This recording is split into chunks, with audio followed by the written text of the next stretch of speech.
Хайырлы ирте, илнең төп телеканалында Татарстан яңалыклары, студияда Чулпан Әмири. Татарстаннан махсус хәрби операцияда катнашучылар 305 мең сум күләмендә бер тапкыр бирелә торган түләү ала.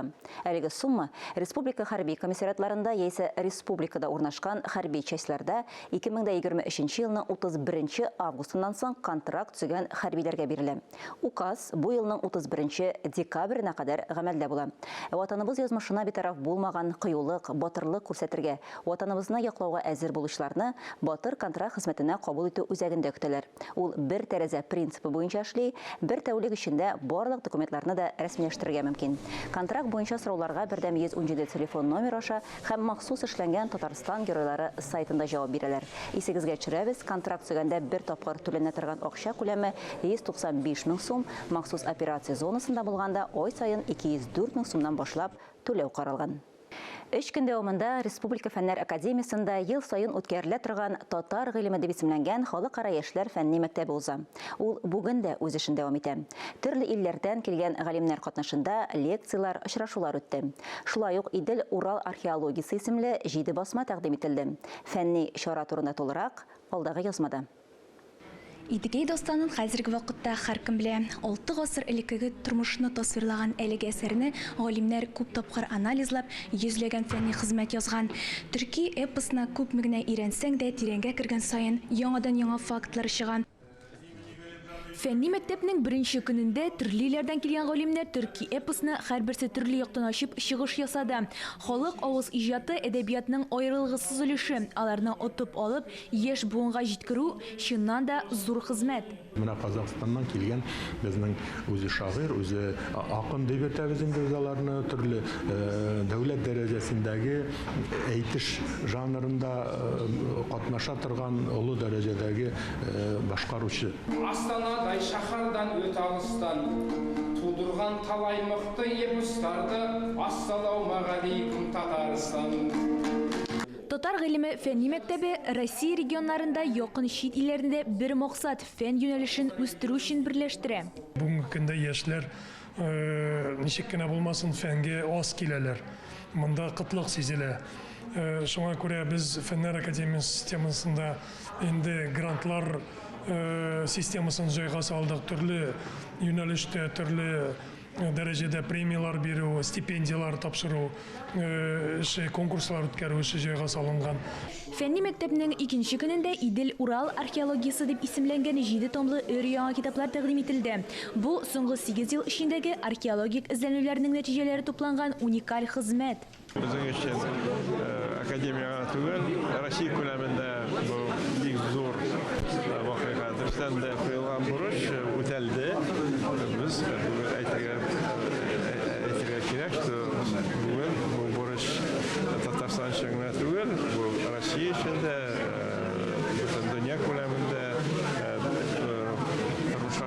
Андый зур региондагы булган тарихи процессларны археологик материаллар аркылы күрсәтелә торган Россиядә бу беренче тапкыр эшләнелгән эш. Чарада Төркия, Кытай, Үзбәкстан һәм башка илләрдән консуллар хезмәттәшлеккә әзер булуларын белдерделәр. Әлеге хезмәт дөнья күләм дәрәҗәдә әһәмиятле. Бу эшчәнлек киләчәктә үз юнәлешен тагын да киңәйтер. Миләүшә Галфанова, Владимир Юрков, Татарстан яңалыклары. Башкалабызның Совет районында урнашкан 187-нче күп профильле лицейда педагог һәм остаз елына багышлап укытучылар арасында тел сагында ир-егетләр дип исемләнгән педагог уен бәйге үткәрелде. Анда төрле фәннәрдән татар телендә белем бирүче 20 укытучы ир-егетләр катнашты. Әлеге бәйге татар теле һәм әдәбиятының дәрәҗәсен күтәрүгә, ир-ат укытучыларның абруен арттыруга юнәлтелгән. Быел гран-прига Киров һәм Мәскәү районы командасы лаек дип табылды. Беренче урынны Совет районы командасы яулады. Бұл бик кирәк конкурс безнең үзебезнең Татарстанны күрсәтергә тиеш, татар телен алга күтәрергә тиеш, татар телендә матур сөйләшергә тиешбез, татар телендә табигатьнең матурлыгын да күрсәтергә мөмкин. Безнең Татарстан Республикасы ул бик матур регионнар өлкәләренең берсе, аның урманнары, елгалары, күлләре дигәндәй, менә шул темаларга даган татар телендә дәресләрне алып барырга тырышабыз. Тизден, ягъни 29 октябрьдә Казанга сәламәтлек поезды килә. Теләге булганнар белгечләр белән киңәшләшә, профилактик медицина тикшеренүләр узала. Пациентлар глюкоза, холестерин һәм медицина күрсәтмәләре буенча экспресс анализлар бирә ала. Әлеге тикшерү шикәр диабетын яки аның барлыкка килү куркынычын ачыклауга юнәлдерелгән. Медицина тикшерүен һәм консультацияларны Казан бер үзәк вокзалы шәһәр яны кассалары бинасында алып була. Сәламәтлек поездында пациентларны 29 октябрь көнне иртәнге сәгать 10-нан кичке 5-кә кадәр һәм 30 октябрьдә иртәнге сәгать 9-дан 1-гә кадәр кабул итәләр. Керү ирекле. Сәламәтлек тармагы турында Россия президенты Владимир Путин булай дип белдерде. Россиянең нигезе сәламәт милләт. Үсеп килүче буынның иминлеге турында кайгырту, ул дәүләтнең, гражданнар җәмгыятенең, масса күләм мәгълүмат чараларының, дини оешмаларының уртак тырышлыгын таләп итә торган өстенлекле гомуммилли бурыч дип ассызыклады ил президенты. Хөрмәтле телевизор караучылар, берничә минуттан соң эфирне хәерле көн Татарстан тапшыруы дәвам итә. Хәерле көн, мин Назим Мәүләтович. Гадәттә җомга көнне шәй яны татар җаны тапшыруы чыга. Бүген кемнәр белән таныштырасыз? Хәерле көн Чулпан. Хәерле көн, хөрмәтле телевизор караучылар. Бүген шәй яны татар җаны сәхифәсендә милләтем, өммәтем дип җана тотып яшәүче Ләйсән һәм Илдар Гатиннар гаиләсенә багышланган тапшыруны карарга тәкъдим итәбез. Инде берничә минуттан хәерле көн Татарстан тапшыруын карарга онытмагыз. Хөрмәтле телевизор караучылар, бу атнага яңалыклар чыгарылышы тәмам. Мин Чулпан Әмири бүгенгә сезнең белән саубуллашам. Игътибарыгыз өчен рәхмәт. Әссәламу алейкум ва рахматуллахи ва баракатуху, хөрмәтле дин кардәшләр. Пәйгамбәребез Мөхәммәд саллаллаху алейхи сәлам кешенең гыйбадәте Аллаһы Тәгаләгә бирелгән нигъмәтләр өчен шөкер итүе дип әйткән. Вәгазь телевизион ачык конкурсына җибәрелгән җомга вәгазебездә шөкранә кылуга багышланган. Аны Илгиз хәзрәт Алимов яздырып җибәргән. Хөрмәтле дин кардәшләрем, ассаламу алейкум ва рахматуллаһи ва тааля ва баракатух. Аллаһның рәхмәте һәм бәрәкәте һәр барыбызга да насыйп булса иде. Хөрмәтле дин кардәшләрем, бүген әлбәттә вәгазыбыз шөкранә турында була. Әлбәттә ислам дине ике өлешкә бүленә. Беренчесе әлбәттә шөкранә, икенчесе әлбәттә сабыр итү. Әгәр дә икән бер ниъмәт килде икән, шөкранә ит. Авыру килде икән, сабыр ит. Җәмәгать күбебез без бүген шөкранә урдына, сабыр итү урдына без күбебез зарланабыз. Ник монда авырлар килде? Бәяләр күтәрелә. Ник без шундый авыр тормышта диеп без зарланабыз. Гаиләдә генә алсак та хәле җәфәтебез кача безгә тәмле чәй ясап бирәбез, әйтәбез. Ник чәйен тәмсез дибез?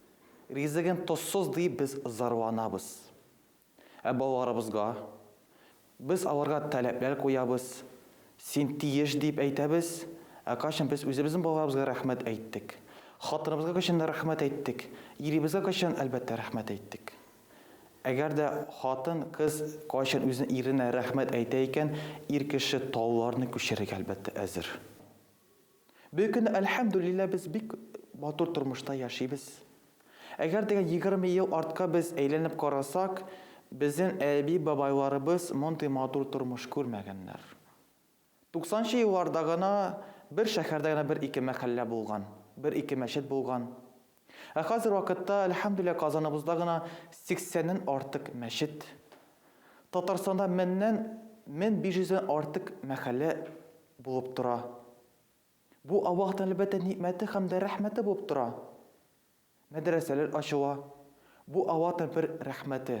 Һәм Пәйгамбәрбез Мустафа саллаллаһу алейһи ва сәлләм әйтә: "Әгәр дә синең бармагын сынса ди, әлхәмдүлилләh әйт. Әлхәмдүлилләh әйт, бармагым сынса, кулым сынмады. Берәр әлбәттә кайда авария булса, Аллаһ сакласын, эләксә, машина сине берсә, әлхәмдүлилләh әйт. Янымдагы балам сау-сәламәт калды, хатыным сау-сәламәт калды, үзем сау-сәламәт калдым" дип әлхәмдүлилләh әйт. Һәм Пәйгамбәрбез саллаллаһу алейһи ва сәлләм әйтә: "Әгәр дә ди кеше ди әз ниъмәткә канәгать булмаса, ул зурга да канәгать булмас" ди. Әгәр дә кеше бүтән кешегә рәхмәт әйтмәс, рәхмәт белдермәс ди, ул Аллаһ субханаһу ва тааляга да рәхмәтен әйтмәс ди, рәхмәтен белдермәс ди. Шуңа күрә, хөрмәтле кардәшләрем, Аллаһ субханаһу ва тааляга күбрәк шөкранлыгыбызны белдереп, рәхмәтебезне җиткерик. гаиләдә булганда, тормышта булгандамы, туганнарыбызның кадерен белик, һәр минутын, һәр бер секундын, әлбәттә кешенең гомер бик кыска, күз йомганча узып та китә. Шуңа күрә һәр берсе иншалла әлбәттә кадерлик. Шуннан җәмәгать вагазыбыз тәмам. Ассаламу алейкум ва рахматуллахи ва тааля ва баракатух. Аллаһыга шөкер кылып, рәхмәтле булып яшәргә язсын дигән теләктә бүгенгә сау буллашам. Ассаламу алейкум ва рахматуллахи ва баракатуху.